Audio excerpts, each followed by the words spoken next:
Well, hey friends, happy Tuesday. I am here again for your Tip Tuesday. I'm Summer with Summer Sweet Shop, and I'm here to make your cookie decorating life so much easier and faster. So I made these cookies here the other day, and I actually used this rectangular cookie cutter for the shape that I was going to use, but you notice it's a lot shorter. So all I did when I was cutting them out is I cut them out the full length, and then I just took an edge and just cut off the end here because I wanted this size shape, but I don't have that shape of a cutter. So I just improvised with this one here, but it made my shapes not completely flat here. As you can see on this rectangle, you can see that it's not completely flush here on the side.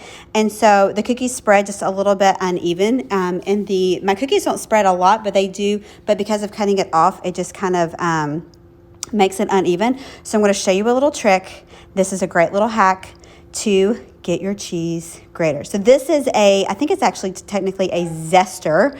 So you use it to zest limes and lemons for recipes, but you can use this for your cookies. So all I do is I take the edge here that is not straight, and I'm just gonna shave some of it off until it gets, now I either do this over the sink or I do this over a paper towel because you can see the crumbs will be right there. But looky there. I'm gonna do the same thing on this side just to make sure I get a nice flat surface. I want that flat so that I can decorate my cookie and it will be completely flat. So we'll do this one as well. It's kind of the same thing. It's not straight all the way across. So I'm just gonna shave it off, and I'm just trying to keep it as straight as I can. I'm taking off just a little bit. I'm barely pressing at all, but you can see here that it really works. It works really, really well to make it that flat edge that you want.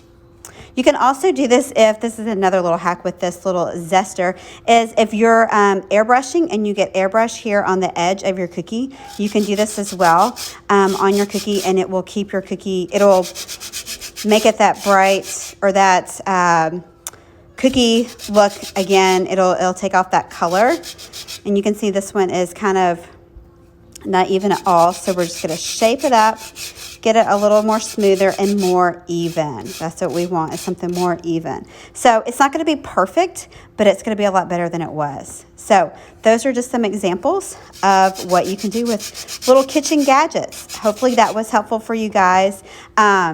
I will have this up on a blog post